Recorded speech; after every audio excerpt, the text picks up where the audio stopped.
जाय दसिफोर बिसोरखौ हमनांगौ, बिसोरखौ एरेस्ट खालामनांगौ आरो बिसोरखौ गोख्रों साजा होनांगौ। जाय एंखुरजारफोरखौ हमनायनि थाखायनो एफा गिदिर गिलुबालु घटना जालांबाय। बे एंखुरजारफोरखौ गासिखौबो हाग्रानिफ्राय हुरन हरनांगौ। एंखुरजारफोरखौ दोननो नाङा हाग्रायाव आरो बिसोरनि थाखायनो दिनै जोंनि बिटिसि ओनसोलाव दावराव दावसि गन्दगला सोमजिदों, असान्थि मोनसे परिबेस फैदों। अबैध भाबै हाग्रायाव हाबनानै थानाय बिसोरखौ माने इभिकसन खालामनांगौ, होखारनांगौ।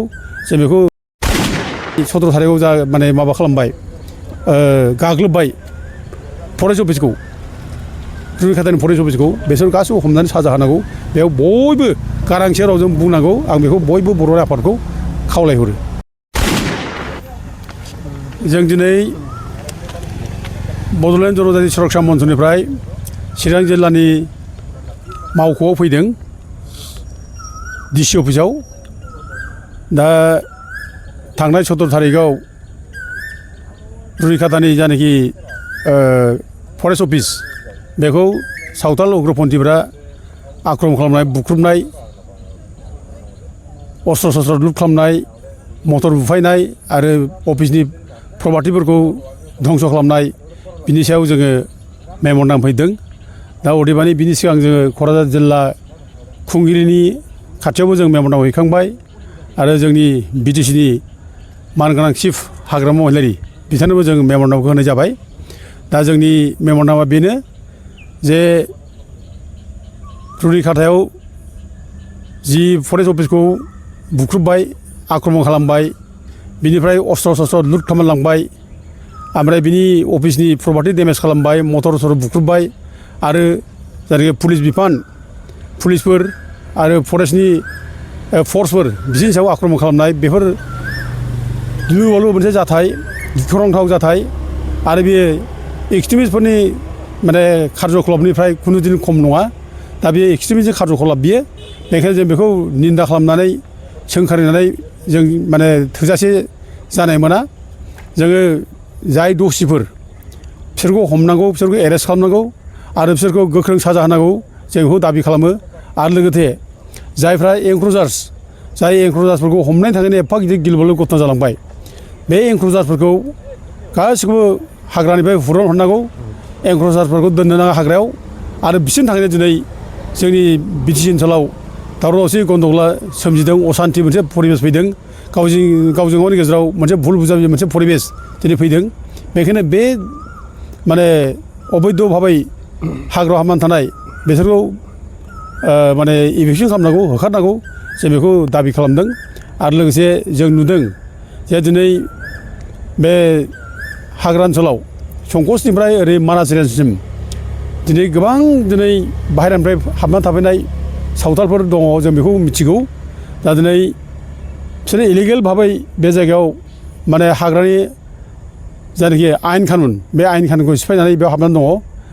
आरो बिसोरो जेराव थादों बे जायगायाव दिनै गोबां मावबादि नक्सालबादि मानसिफ्रा दिनै जायगा लानानै दङ। आरो बे मावबादि नक्सालबादि मानसिफ्रानो बे जायगानि थानाय मानसिफोरखौ थुलुंगा होयो आरो बिसोर थुलुंगा होनायनि थाखायनो दिनै बिसोरो साहस मोनो आरो जायगानि मानसिफोरखौ माने सिगिनाय, जायगानि मानसिखौ गिख्रंथाव मोनसे रुप देखायनाय, बेखौ जों दिनै नुनो मोन्दों। जे दिनै बर' मानसिफ्रा नाहा थांग्रा, मैहा थांग्रा, हाग्रा बंग्रा बन खननानै लायनो थाङो।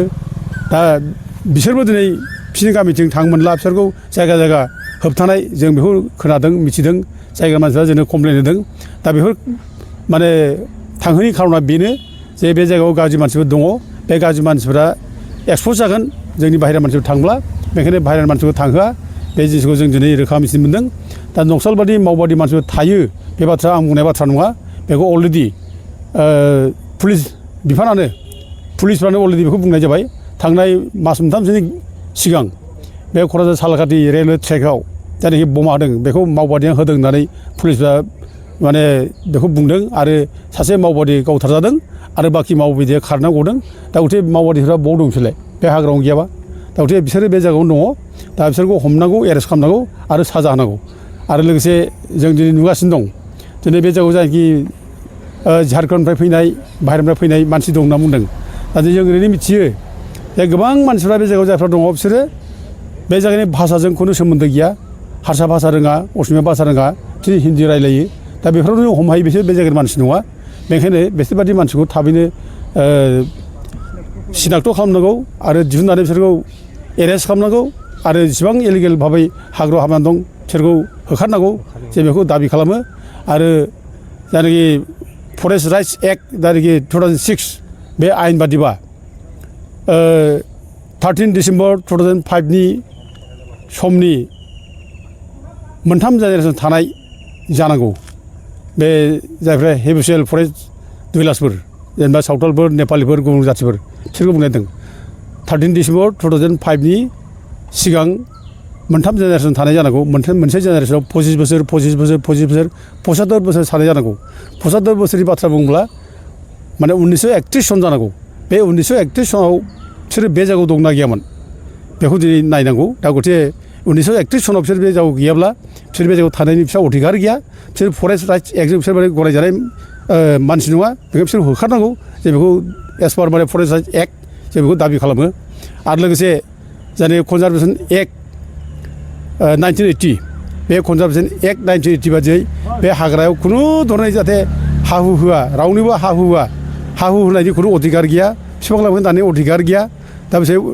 बिटिसिनिफ्रायबो जाहाथे खुनु रावनोबो हा हु होआ फरेस्ट माने कनजारभेसन एक्ट 1980 रुल्स बादियै जाहाथे रावनोबो हा होआ रावनोबो बिफां लाइफां दानो स्कप होआ जों बेखौ बिटिसिखौ खावलायो आरो बे बिटिसिया फरेस्टखौ नायनांगौ फरेस्ट बिफाना बिटिसिनि आन्दार माने कन्ट्रलाव दङ बे ट्रेन्सफार साबजेक्ट फरेस्टआ बिटिसिनि दा गथे गासिबो नायनांगौ दायथ'आ बिटिसिनि दा 1976 आव भारत कनस्टिटिउसनखौ 42nd एमेन्डमेन्ट खालामनाय जादों 42 एमेन्डमेन्ट 1976 आव जादों भारतनि माने संबिदा आरो बे 42nd एमेन्डमेन्टनि गेजेरजोंनो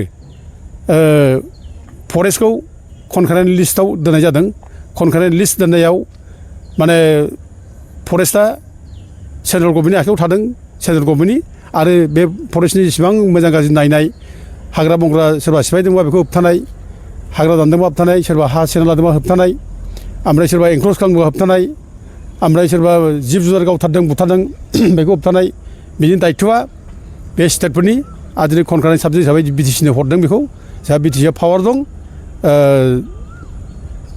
हाग्रा ओनसोलखौ नायनो थाखाय दा बेनिखायनो दा इभिकसन जुदि खालामोब्ला हाग्रामा महिलारिया गोरा जानांगौ इभिकसन खालामोब्ला हाग्रामा महिलारिया बिटिसि चिफआ माथ्र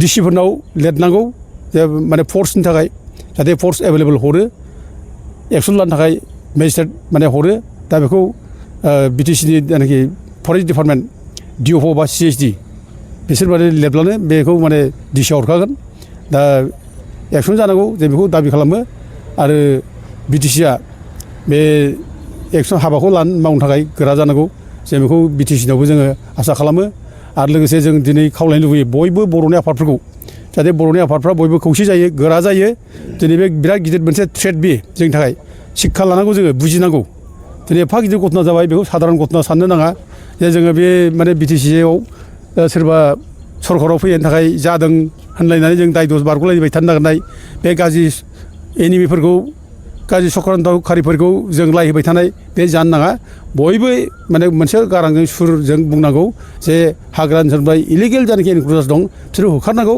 आरो मावबादिफोरखौबो हमनांगौ आरो लोगोसे जानाखि थांनाय 17 थारिखआव जा माने माबा खालामबाय गाग्लोबबाय फरेस्ट अफिसखौ रुनिखातानि फरेस्ट अफिसखौ बिसोर गासैबो हमनानै साजा होनांगौ बेयाव बयबो गारांसे रावजों बुंनांगौ आं बेखौ बयबो बर' आफादखौ खावलायहरो